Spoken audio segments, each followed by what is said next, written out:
But another game that I had my eyes on, it was this one. And I sat with my pops and I watched definitely the first half of this one. And then I had to go out to the store, but then I came back because 5-time champ Brazil, everybody who knows the World Cup, if you don't know anything about World Cup, you know Brazil, you know Argentina, you know what I mean? And you might know Mbappe in France. You know, that's it. Those are the most widely renowned, widely known teams. If you're just coming in off this thing blind, well, ladies and gentlemen, Brazil got upset. They will be going home. Norway upsets Brazil 2-1 off 2 goals from Erling Haaland. And listen, this is the earliest Brazil has been knocked out since. This is the earliest they've been knocked out since 1990. I mean, you got to think about that. We are talking about what, 36 years? You know what I mean? Since they have been knocked out this early, not making it to the round of 16. That was a shocker. Haaland was awesome today. And look, this thing was 0-0 at the first half, but there was definite opportunities for Haaland early on. I remember there was one where they basically had a crosser from halfway across the field, and Haaland hopped up and kind of kicked it with, almost had it lost right over the goalie's head. The goalie was able to jump up, and it was just short enough for the goalie to get his hands on it. But Haaland had it, and you sat there and you looked at him, and he was kind of like, he's like, I got it. I got the width. I got the size. I get it. Once he came into that second half, playing the momentum of being right up there with the powerhouse, right up there with it. And there was a lot of times, especially that first half, where Norway, you know, they were the aggressor. Norway held the possession for longer. Norway looked like they, you know, not more than they just deserved to be there. Norway kind of was feeling like, you know, we're this close to getting in there. You know, you add the heat in there, being in New Jersey and East Rutherford Stadium, the Giants Stadium. I mean, you could tell both teams were kind of biding their time, waiting to make their run, waiting to get it. But there's a lot of opportunities early on for Norway to show up and get it done. And in that second half, you know, Erling Haaland, he got the job done. I mean, two epic goals that he had, one being in the 79th minute and the other being in the 90th minute, where they pulled out a major upset. And like I alluded to earlier, you got Mbappe from France, you got Messi in Argentina. You know what those guys are.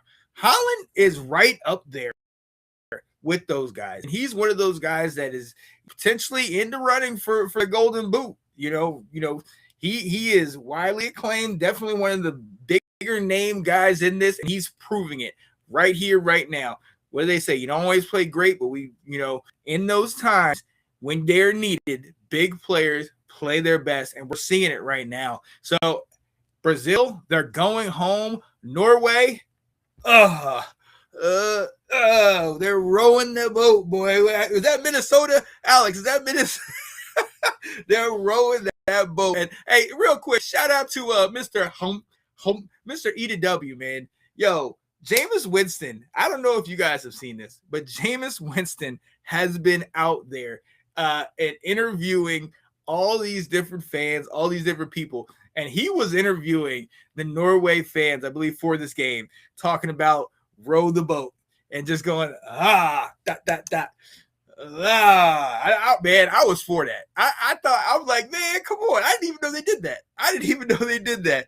And look, right, Alex, PJ Fleck, is he the coach of Norway? I mean, he might as well be. You know what I mean? We need to bring some of that to college football, man. Row the boat, baby. Let's go. I love that, man. But shout out to Norway knocking out Brazil, doing, the unthinkable. But obviously we know Brazil, 5-time champs, in past World Cups. We've seen how dominant they were. A lot of people picked them to go far. Norway, I think a lot of people might have been sleeping on how good Norway is. Norway is definitely, especially with Haaland, we've seen how well he played. But like I said, in this game, they were the aggressor for a lot of the game that I saw. And, I was definitely impressed by, Norway's performance in this game. And hey, Brazil, they take the loss. They're out of here, man. So you felt bad for it. You saw a lot of the Brazil fans. Obviously they like to pan to the kids, and then you had the little kids crying, you had adults crying. It was crazy, but that's what happens. That is absolutely what happens. Alex said, Jameis is a world treasure. Love the rest of the world getting to see Jameis. Exactly. And we always talk about what are the things that all the different countries fans that are coming over here, what are some of the things that they're taking with them? Obviously, barbecue and what was it? Not cream cheese, ranch. Everybody's like, oh man, ranch is so great and everything. They're taking that. But Jameis Winston is absolutely that they needed to see. And I love everything about Jameis Winston, man. Shout out to him. Shout out to everything that he is adding to it, man. This is why these are the type of things the PR people and the people that said we need to get him to help interview and bring that is where it's at, man. That's what it's all about. And I love that. And it makes it so much fun to watch.